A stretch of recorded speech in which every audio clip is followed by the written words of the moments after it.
depuis la famille, depuis la cellule traditionnelle, depuis les valeurs traditionnelles. Détruire un pays, c'est d'abord détruire les bases de ce pays, installer l'immoralité à la tête de ce pays, parce que c'est l'immoralité qui règne au palais, qui se diffuse partout, partout dans le pays. Ce n'est plus un pays là-bas.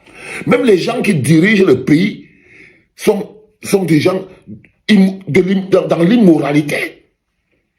Oui, je suis désolé. Je suis désolé. Même au niveau de l'esprit, le niveau qui est acquis au Cameroun, c'est un niveau de souillure qui souille. Je viens vous dire, vous déclarer, c'est que le leader tueur du Grand Nord, Ibrahim El Rachidini, le Lamido de Garoua, a encore tué une femme en Gaoundéré dans un hôtel, en la violant sauvagement dans une chambre d'hôtel. Je vous parle jusqu'à maintenant, à l'heure actuelle, il est au 7.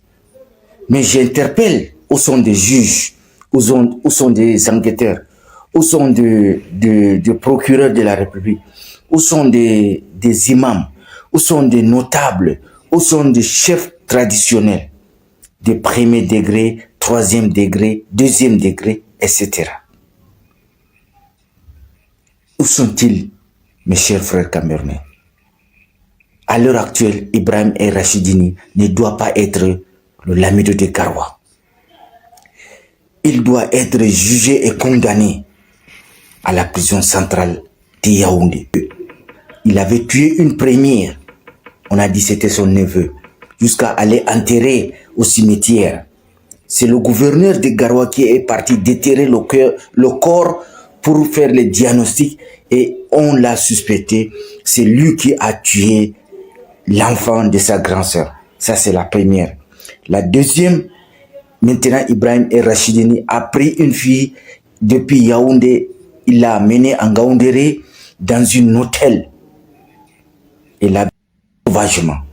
Jusqu'à la fille a atteint la mort.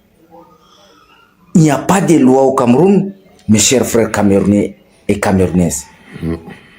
Les chefferies de Grand Nord, vous êtes où? Les chefs traditionnels, vous êtes où? C'est ça que je viens vous déclarer. N'oubliez pas, surtout vous les chefs traditionnels, qu'après là, Allah va vous demander, les imams, les notables, toutes les notables de la chefferie de Garoua. Il faut que vous vous réunissez, vous changez. On n'a pas de chef traditionnel. Merci beaucoup. Il y a une chose qui lui permet d'être aussi intouchable. Il est membre du comité central du parti de Paul Biya, c'est-à-dire le RDPC. Ce n'est pas la première fois qu'il est face à des situations où la vie de l'homme ne vaut rien pour lui. Il prend, il mange. C'est un Biya carbone à la Djom Terebo. C'est un écan. Le Lamido de Garoua, c'est un écan. Il fait partie de la secte des intouchables.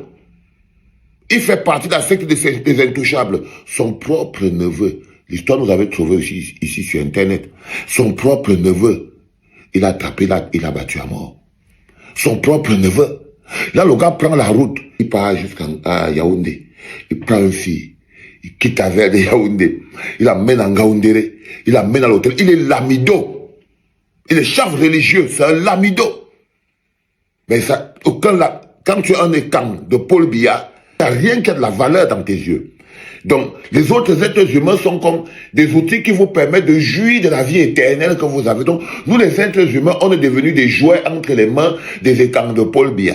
C'est-à-dire que quand il veut prendre une fille, il part à Yaoundé, il prend une fille, il l'amène à l'hôtel, il fait ce qu'il veut, il finit avec elle, il jette en brousse et tout. Parce qu'il est un écan de Paul Biya, hein? Il est un intouchable, il est un Biya carbone à la Djom Terebo.